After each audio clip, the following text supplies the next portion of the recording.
Well, good day, subscribers, and welcome into my favorite game show called What Did the Clueless Analyst Say Right Now? Well, good day, subscribers, and welcome into my favorite game show. Well, good day, subscribers, and welcome into my favorite game show we love to play on this channel, which is called What Did the Clueless Analyst Say Now? And today we have one contestant from Goldman. And today we have one contestant. And today we have one contestant from Goldman Sachs named David. And today we have one contestant from Goldman Sachs named David Tampico Juice, and we're going to look at what did this gentleman say. And with that being said, let's get started. So I'm thinking like a lot of like zooming in, zooming out, like crop to fill, kind of play around with it to make that look as cool as possible. And I'm thinking like maybe some, different like video shades or whatever, try to make it as cool as possible. The music that we usually do actually might work kind of cool. You might want to just keep the music for like that whole intro part right there. Maybe put it down to like 20%, 25%, kind of play around with it, where you can still kind of hear the music, because like those game shows, usually the music's actually kind of loud. You can clearly still hear the person, but the music's kind of loud. You just kind of play around with it. Let me know when you're done and I'll check it out and see how it looks. And try your best. Alrighty guys, so let's get started here. So first off, if you're looking at Tesla stock, you're like, what the heck is going on? Here we are with the markets up huge today, and pretty much every stock seems to be green out there today, except Tesla. Look at Tesla stock today, down over $6 a share, down nearly 3%. And this is after Tesla stock had actually finally gotten in the right.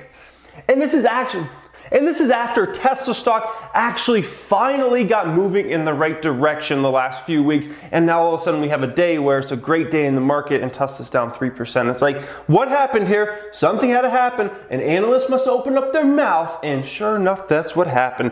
Goldman slashes Tesla price target by $42 on demand concerns.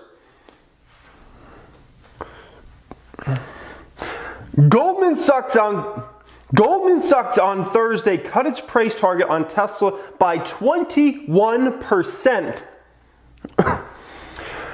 to third lowest on the street on concerns about the sustainability of demand for the electric car makers' models. And oh my goodness, does this sound familiar? Because for the last 3 months, all we've been hearing about from countless analysts is, oh, Tesla has no demand. There's no demand for Teslas.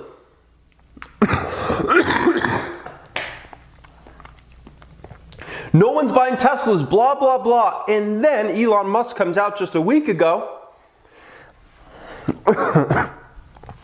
and says that Tesla has a decent shot at a record quarter on every level. And I say, wait a minute, I thought there was no demand for Teslas. I thought like no one was buying Model 3s anymore. I mean, I just bought a Model 3 last month. I thought like I was the only person on the face of the earth who bought a Model 3.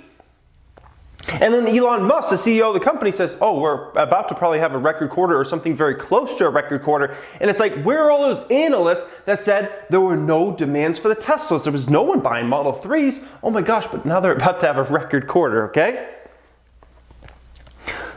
So Goldman Sachs analyst David Tampico Juice believes although the second quarter has been witnessing a better environment for demand for Tesla cars, he doesn't think it's sustainable.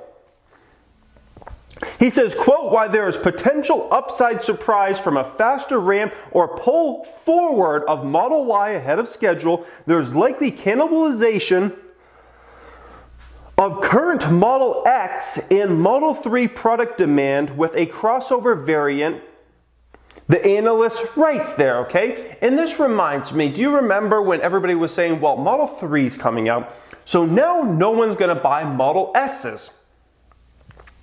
Because the Model 3 is going to be far cheaper. They would just get like the most upgraded Model 3 and forget about Model S. Like Model S is done, right? That's what people were saying. And then guess what? Model 3 came out, it ramped in mass in 2018, and guess what ended up happening? The Model S remained far and away the most dominant large luxury car in terms of sales in Q4 of 2018.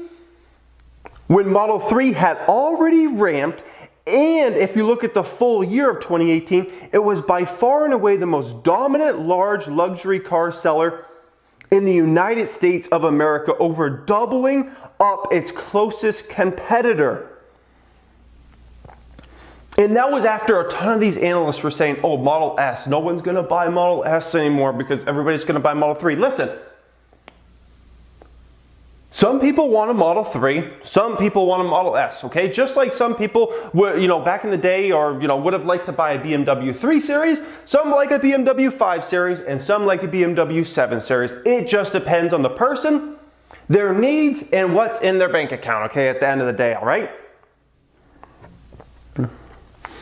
Now, what else did the analyst say? He said, we believe that the largest question for investors to underrate at this point is what are sustainable demand levels for the Model S, Model X, and Model 3?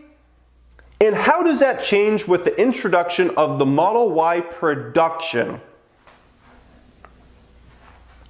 The brokerage maintained his sell rating on the stock and cut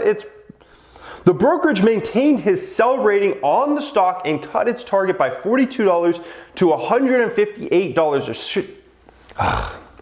The brokerage maintained his sell rating on the stock and cut its target by $42 to $158 a share, 34% below the median target, saying the street is still modeling too optimistic sustainable volumes for Tesla.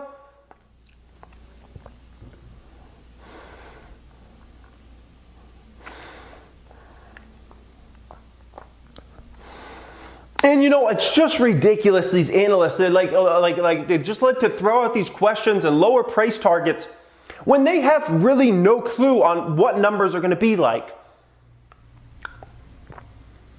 The fact that Model Y comes out, I can tell you, is going to be a great thing for Tesla and not a negative for Tesla, okay? Now, if somebody wants to still buy a $100,000+ Model X because they want that type of experience, they're going to do that. They're not going to say, let me buy the $45,000 Model Y and give up that $100,000 experience. Like, the experience of the Model X is not the same experience as the Model Y. Just like the same experience, the experience is not the same as buying an old iPhone 5, right? Then versus buying an iPhone 10. One's got a really small screen, one's got a really big screen, one's got the fastest chips, one's got chips that are, years outdated. They're different. And depending on what level you're at, depending on your bank account, depending on how much money you have, depending on what type of experience you want, you're going to go ahead and either buy that or you're not going to buy that. And it's as simple as that. And I can guarantee you when Model Y comes out, Tesla numbers are going to be higher than ever, assuming we have a normal economy, and this analyst is going to write something else at that point in time, okay? And let's keep in mind, all the demand numbers for right now is with pretty much China being off. Is with China pretty much being offline, guys. I mean, China demand is basically offline at the moment because that Shanghai factory is going up so fast. It should open up within the next 3 to 6 months. And the amount of money someone's going to have to pay in China basically for a Model 3 or a Model S or something like that, it's going to be sustainable. And the amount of money somebody's going to have to pay for like a Model 3 or something like that in China once that factory's up and running versus buying one now made in Fremont, California, it's a dramatically different number. And analysts aren't even thinking about this, guys. It's just ridiculous. They would rather just throw out these guesses on, oh, maybe demand. Let me draw it out for you guys, okay? This is what these silly analysts do, okay?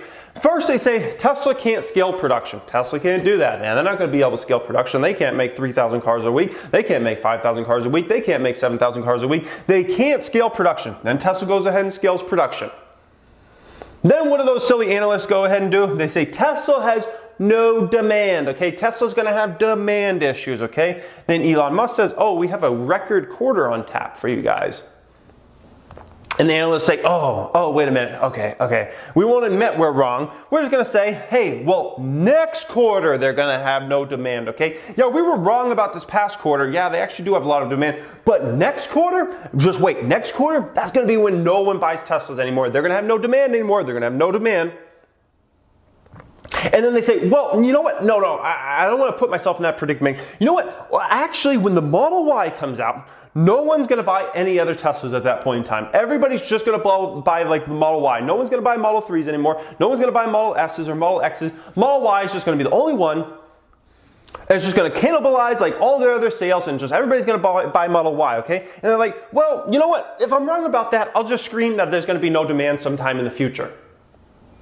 And this is what these silly analysts do, and it amazes me. It amazes me. These Wall Street firms pay these analysts to do this.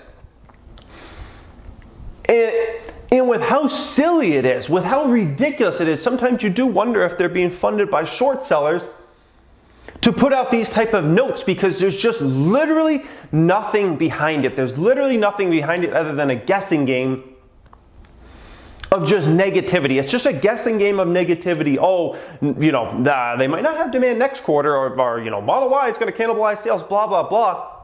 And it's the same thing they were saying about Model 3. Model 3 comes out, wait, Model S sales, going to go through the floor. No one's going to buy Model S's. Look at the Model S numbers. The proof is in the pudding. People still want Model S's more than ever.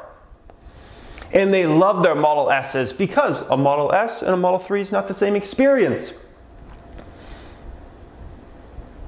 And so we should just prepare for analysts to, you know, there's 12 analysts on Wall Street that have sell ratings on Tesla stock, meaning there are 12 analysts on Wall Street that believe Tesla stock will go lower and hope Tesla stock goes lower. So they will do whatever it takes to put out negativity in regards to Tesla so they can be right, because they don't want to be wrong.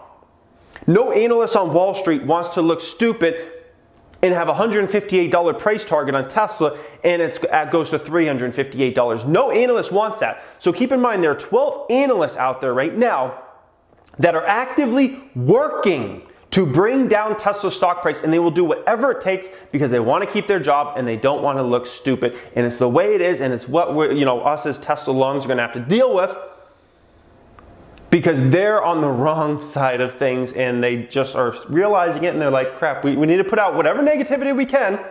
It doesn't matter if we have to put out 12 Tesla notes a day in negativity, we will do it so we can bring down Tesla stock price. It's how they think, and it's how they hope to, like, I don't know, keep their jobs or something like that, guys. It's absolutely ridiculous. So anyways, let me know your opinion down there in the comments section. Make sure you smash that thumbs up button if you are on the right side of history, guys. I hope you guys enjoyed this as always. Thank you for watching and have a great day.